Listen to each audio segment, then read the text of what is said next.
There are many factors that can contribute to reasons why your baby is not sleeping through the night and why they might be waking every 1, 2, or 3 hours overnight. And if your baby is over 4 to 6 months old, then they really should be capable of getting a much longer stretch than just 2 or 3 hours at a time. Now there's one factor that most parents dismiss when it comes to reasons why your baby is falling asleep, but some of the things we want to make sure of first is that your baby isn't hungry, sick, too hot, too cold, overstimulated, overtired, or undertired, or anything that might be contributing during the day to reasons why they're not sleeping at night. I mean, something simple like getting vaccinations that day can obviously interrupt your child's sleep, or milestones, or getting teeth. Any of those like normal, typical sleep interrupters will not contribute to this issue. Now, if all of those things have been accounted for and you know that those are not reasons why your baby is waking up all night long,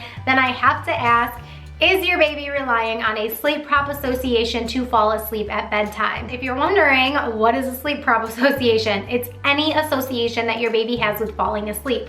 So it could be sucking their thumb or a pacifier, which is totally fine. And it could also be rocking to sleep, or nursing, or having a bottle to sleep, or walking and bouncing around the room until they fall asleep. It could be any of those things. Please do not tell me that you're driving your kid around in your car all hours of the night to get them to go to sleep, because that is not going to help your cause. The number one thing that your child needs is independent sleep skills. Now this means they need to fall asleep in the crib so that as they're going through their sleep cycles in the middle of the night, they are able to fall back asleep when they're in between a sleep cycle transition. So this means that your baby is awake and then they fall asleep in the crib, and then they're getting into a deeper sleep. The deep sleep turns into a light sleep, and then they are actually awake. You and I do this same thing. And then they're gonna fall back into a light sleep, deeper, deep, deepest, lighter, light, lightest, and then they're awake. And you want them to keep cycling all night long. You cycle all night long. You may even remember in the morning, I remember like flipping my pillow over last night, or grabbing the blanket because my husband stole it. Oh, stop stealing the blanket. Every time that you do that in the middle of the night, it's in between your sleep cycles, and your baby goes through those as well. Now, some babies are loud sleepers and they let out a cry in between sleep cycles, and it doesn't actually mean they're awake. But some babies actually are awake and they can't transition to the next sleep cycle because they don't have independent sleep skills. Imagine you fell asleep in your bed, okay? Most of us do. Maybe you fell asleep on the couch. Let's even say that you fell asleep on the couch, and then all of a sudden it's 3 a.m. and you wake up in your bed and you have no idea how you got there. Chances are you're gonna shoot up and you're gonna think, oh, how did I get here? Your kid's gonna do the same thing. So another example is you fell asleep in your bed and you wake up in your backyard, in your underpants. You might freak out a little bit, okay? So same goes for your baby. Now, let's say your baby falls asleep in your arms, la-di-da, this is so sweet and precious.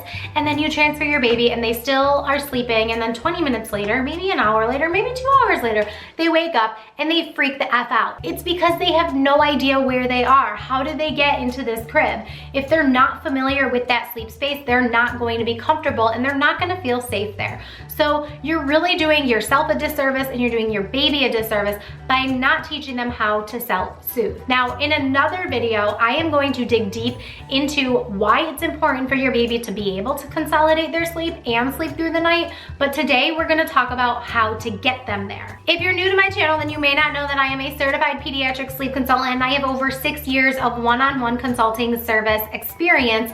And I am a previous preschool teacher with my degrees in child development, child life psychology, and early childhood teacher education.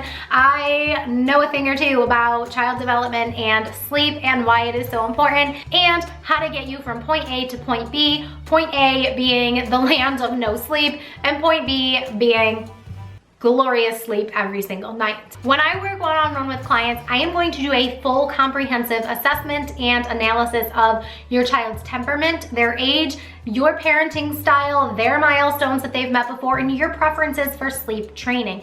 Do you want to be in the room with your child while they're falling asleep, or do you want to be out of the room while they fall asleep and let them completely do it on their own?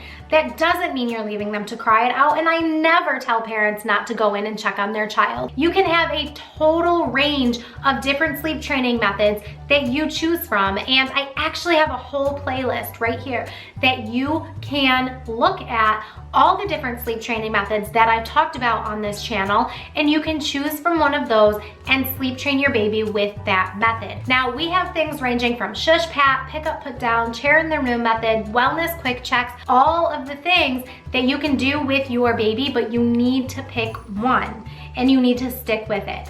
If you don't know where to start and you don't know which method to choose, maybe you've watched all of the videos, maybe you have no idea what's gonna work for your family, maybe you've tried every single one of them and nothing worked. Maybe you need a customized hybrid method of sleep training. And what I mean by that is sometimes I work with families who wanna start with a very gentle, gradual method, and then we work our way towards more independence, falling asleep at bedtime.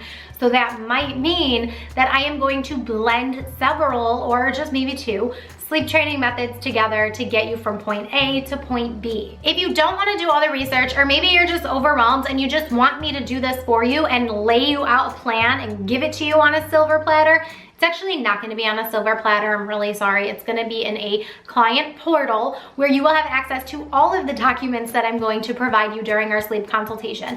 If that is of interest to you, then check out my package offerings in the description box down below, and I would love to help your family. Now, with all of these sleep training methods, you need to have a commitment to consistency, and you need to give it at least 2 weeks before throwing in the towel and trying something different. If you've tried any of the sleep training methods that I listed, I want you to leave it in the comments down below and tell me how long it took for your baby to start sleeping independently. I would love to hear all about it. I hope that you enjoyed this video. Don't forget to check out the playlist where I talk about all different sleep training methods, and keep blooming. Mwah.